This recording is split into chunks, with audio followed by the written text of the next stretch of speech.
नमस्कार दोस्तों, अगर आपको भी भारत और इंग्लैंड के बीच खेला गया दूसरा टी20 मुकाबला पसंद आया हो तो इस वीडियो को दिल से एक लाइक जरूर करें। दोस्तों, 5 मैचों की टी20 श्रृंखला का दूसरा और अब तक का सबसे रोमांचक, सांसों को रोक देने वाला महामुकाबला आज क्रिकेट इतिहास की 2 बड़ी टीमें भारत और इंग्लैंड के बीच एमए चिदम्बरम स्टेडियम चेन्नई में खेला गया। ऐसे में मुकाबले की शुरुआत हुई भारत के टॉस जीतने को लेकर। जी हां, आज के इस रोंगटे खड़े कर देने वाले महामुकाबले में कप्तान सूर्य कुमार यादव ने टॉस जीता और पहले गेंदबाजी करने का फैसला किया और विपक्षी टीम इंग्लैंड को बल्लेबाजी के लिए आमंत्रित किया था।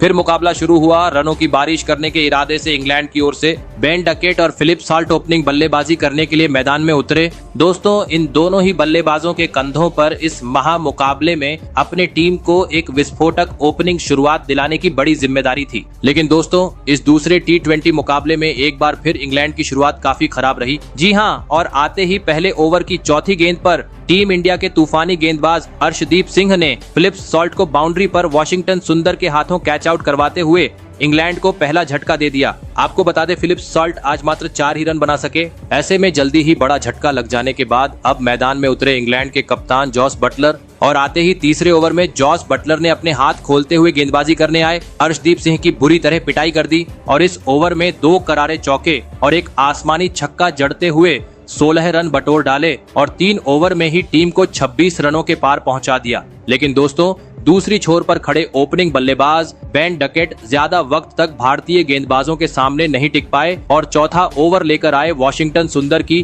पहली ही गेंद पर स्वीप शॉट मारने के चक्कर में एक आसान सा कैच थमाकर अपना विकेट गवा बैठे। आपको बता दें, बेन डकेट 3 रन बनाकर आउट हुए। ऐसे में 2 बड़े बल्लेबाज पेविलियन लौट जाने के बाद बटलर का साथ निभाने मैदान में उतरे हैरी ब्रूक। लग रहा था 2 बड़े बल्लेबाज पवेलियन लौट जाने के चलते अब इंग्लैंड के बल्लेबाज धीमी गति से बल्लेबाजी करेंगे। लेकिन दोस्तों, दोनों ही बल्लेबाजों ने पावर प्ले का फायदा उठाना ही सही समझा और मैच के 5वें और 6ठे ओवर में ताबड़तोड़ बल्लेबाजी करते हुए मैदान में चौकों छक्कों की झड़ी लगा दी और 6 ओवर का खेल खत्म होने तक टीम को 58 रनों तक पहुंचा दिया। लेकिन दोस्तों, इंग्लैंड की यह जोड़ी पावर प्ले के बाद ज्यादा वक्त तक मैदान में टिक नहीं सकी। जी हां, पर पावर प्ले के बाद अगले ही ओवर में गेंदबाजी करने आए वरुण चक्रवर्ती ने हैरी ब्रूक को सीधा क्लीन बोल्ड करते हुए इंग्लैंड को तीसरा झटका दे दिया। आपको बता दें, हैरी ब्रूक 13 रन बनाकर आउट हुए। ऐसे में अब मैदान में उतरे विस्फोटक बल्लेबाज लियाम लिविंगस्टन। दोस्तों, लगातार विकेट गिर जाने के चलते अब पावर प्ले के बाद काफी धीमा खेल इंग्लैंड के बल्लेबाजों से देखने को मिल रहा था। दोनों ही बल्लेबाज हर ओवर से 3 से 4 ही रन बटोर पा रहे थे, जिस कारण दोस्तों दबाव बढ़ता जा रहा था और इसी दबाव का फायदा उठाया मैच का 10वां ओवर लेकर आए टीम इंडिया के जादुई स्पिनर गेंदबाज अक्षर पटेल ने, जिन्होंने ओवर की तीसरी गेंद पर टीम इंडिया के लिए खतरा साबित हो रहे जॉस बटलर को सीमा रेखा के पास कैच आउट करवाते हुए भारतीय टीम को इस मुकाबले की सबसे बड़ी सफलता दिला दी। आपको बता दें, जॉस बटलर 45 रन की पारी खेल आउट हुए। दोस्तों, इंग्लैंड की मुश्किलें आज रुकने का नाम नहीं ले रही थी, क्योंकि अगले ओवर में दूसरी छोर पर खड़े लियाम लिविंगस्टोन भी अपना धैर्य खो बैठे और छक्का लगाने के चक्कर में पवेलियन की राह पकड़ ली। आपको बता दूं, लियाम लिविंगस्टोन 13 रन बनाकर आउट हुए। ऐसे में अब इंग्लैंड की ओर से मैदान में उतरे युवा बल्लेबाज जेमी स्मिथ और आते ही 13वें ओवर की पहली 2 गेंद पर उन्होंने गेंदबाजी करने आए अभिषेक शर्मा को एक आसमानी छक्का और एक जोरदार चौका जड़ते हुए अपने पारी का आगाज कर दिया। लेकिन दोस्तों, इतनी बेहतरीन शुरुआत मिलने के बावजूद वह ज्यादा वक्त तक क्रीज पर नहीं टिक पाए और अगले ही गेंद पर एक बार फिर बड़ा शॉट खेलने के चक्कर में बाउंड्री पर अपना विकेट गवा बैठे। आपको बता दें, जेमी स्मिथ 22 रन बनाकर आउट हुए। ऐसे में दोस्तों, इंग्लैंड को अब अगर सम्मानजनक लक्ष्य तक पहुंचता था तो अब मैदान में मौजूद जेमी ओवर्टन और ब्राइडन कार्ड्स को बड़ी पारी खेलने की जरूरत। लेकिन दोस्तों, भारत की घातक गेंदबाजी के सामने यह दोनों ही बल्लेबाज भी मैदान में नहीं टिक पाए और खराब शॉट खेलते हुए मैच के 15वें और 16वें ओवर में अपने विकेट गवा बैठे, जिस कारण अब लगने लगा इंग्लैंड 150 रन भी स्कोरबोर्ड पर लगाने में सफल नहीं हो पाएंगी। लेकिन दोस्तों, अंतिम 3 ओवर में मैदान में उतरे जोफ्रा आर्चर और आदिल रशीद ने भारतीय गेंदबाजों के खिलाफ अपना बेहतरीन खेल दिखाया और ताबड़तोड़ अंदाज में रन बटोरते हुए टीम के स्कोर को 150 रन के पार पहुंचा दिया और यह महामुकाबला जीतने के लिए भारतीय टीम के सामने 166 रनों का विशाल लक्ष्य खड़ा कर दिया। ऐसे में दोस्तों, इसके बाद इंग्लैंड से मिले 166 रनों के लक्ष्य का पीछा करने भारत की ओर से संजू सैमसन और अभिषेक शर्मा बल्लेबाजी करने के लिए मैदान में उतरे।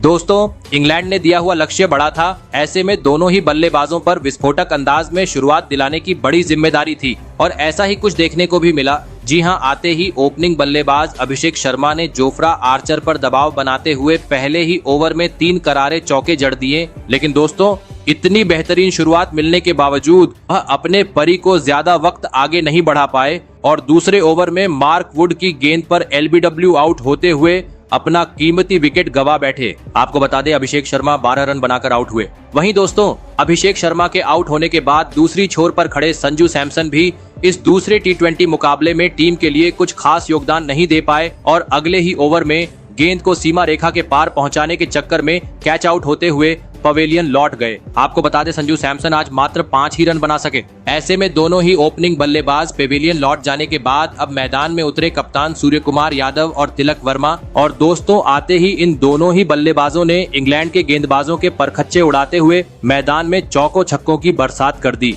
लेकिन असली मजा मैच के 5वें ओवर में देखने को मिला, जहां पर तिलक वर्मा ने अपना आक्रामक रूप अपनाया और गेंदबाजी करने आए आर्चर को तारे दिखते हुए इस ओवर में 2 आसमानी छक्के और 1 करारा चौक जड़ डाला। लेकिन दोस्तों दूसरी छोर पर खड़े कप्तान सूर्य कुमार यादव पावर प्ले के अंतिम ओवर में गलती कर बैठे और सीधा क्लीन बोल्ड होकर अपना महत्वपूर्ण विकेट गवा बैठे। आपको बता दें सूर्य कुमार यादव 12 रन बनाकर आउट हुए। दोस्तों पावर प्ले में ही 3 बड़े बल्लेबाज गंवाने के चलते टीम इंडिया अब काफी दबाव में आ चुकी थी। ऐसे में अब जरूरत थी एक साझेदारी की। लेकिन दोस्तों सूर्य कुमार यादव के आउट होने के बाद मैदान में उतरे ध्रुव जुरैल पावर प्ले के बाद ज्यादा वक्त तक तिलक वर्मा का साथ नहीं निभा पाए और 2 ओवर बाद ही अपना विकेट गवा बैठे। आपको बता दें ध्रुव जुरैल 4 रन बनाकर पवेलियन लौटे। ऐसे में अब मैदान में उतरे विस्फोटक बल्लेबाज हार्दिक पांड्या और आते ही एक जोरदार चौका लगाते हुए उन्होंने अपने पारी का आगाज कर दिया। परंतु दोस्तों मैच के 10वें ओवर में वह भी खराब शॉट खेलते हुए जेमी ओवरटन की गेंद पर अपना विकेट गवा बैठे, जिस कारण एक वक्त मजबूत स्थिति में नजर आ रही भारतीय टीम अब काफी ज्यादा दबाव में आ गई थी, क्योंकि अब 100 रन की भीतर ही 5 बड़े बल्लेबाज पेवेलियन लौट चुके थे। ऐसे में अब तिलक वर्मा का साथ निभाने मैदान में उतरे वॉशिंगटन सुंदर। फिर यहां से इन दोनों ही बल्लेबाजों ने टीम इंडिया के डगमगाती पारी को संभाला और शानदार बल्लेबाजी करते हुए एक बार फिर भारतीय टीम का स्कोर बोर्ड आगे बढ़ना शुरू कर दिया। दोस्तों दोनों ही बल्लेबाज बेहतरीन लय में नजर आ रहे थे, जिस कारण अब खराब गेंद पर बेहतर शॉट भी मैदान में देखने को मिल रहे थे। परंतु दोस्तों तभी तिलक वर्मा का साथ निभा रहे वॉशिंगटन सुंदर मैच के 14वें ओवर में तेज गति की आई गेंद पर फंस गए और सीधा क्लीन बोल्ड होते अपना विकेट गवा बैठे। आपको बता दें वॉशिंगटन सुंदर 26 रन बनाकर आउट हुए। वहीं दोस्तों इसके बाद मैदान में उतरे अक्षर पटेल भी कुछ खास प्रदर्शन नहीं कर पाए और जैसे आए वैसे ही 2 रन बनाकर पवेलियन लौट गए। ऐसे में दोस्तों अब मुकाबला रोमांचक मोड़ पर पहुंच चुका था। अंतिम 30 गेंद पर भारतीय टीम को 40 रनों की जरूरत थी, लेकिन तभी मैच के 16वें ओवर में स्ट्राइक पर खड़े बल्लेबाज तिलक वर्मा ने अपनी जादुई बल्लेबाजी दिखाई और इस ओवर में 2 आसमानी छक्के और 1 करारा चौका जड़ते हुए इस रोमांचक मुकाबले में अपना धमाकेदार 50 जड़ दिया। लेकिन दोस्तों अगले ओवर में दूसरी छोर पर खड़े और अर्शदीप सिंह बड़ा शॉट खेलने के चक्कर में अपना विकेट गवा बैठे, जिस कारण अब मुकाबला और अधिक रोमांचक मोड़ पर पहुंच गया। अब अंतिम 9 गेंद पर भारतीय टीम को जीत के लिए 11 रनों की जरूरत थी, जहां पर भारतीय टीम ने एक चौके की मदद से 5 रन बटोर लिए। ऐसे में अब अंतिम ओवर में 6 रनों की जरूरत थी, जहां पर पहली गेंद पर तिलक वर्मा ने 2 रन बना लिए तो अगली गेंद पर एक तेज तरह चौका जड़ते हुए इस दूसरे टी20 मुकाबले में टीम इंडिया को एक ऐतिहासिक जीत दिला दी। तो दोस्तों आपको कैसी लगी हमारी ये वीडियो और आज की इस जीत का असली हीरो आप किस खिलाड़ी को मानते हो, कमेंट करके जरूर बताइएगा। धन्यवाद।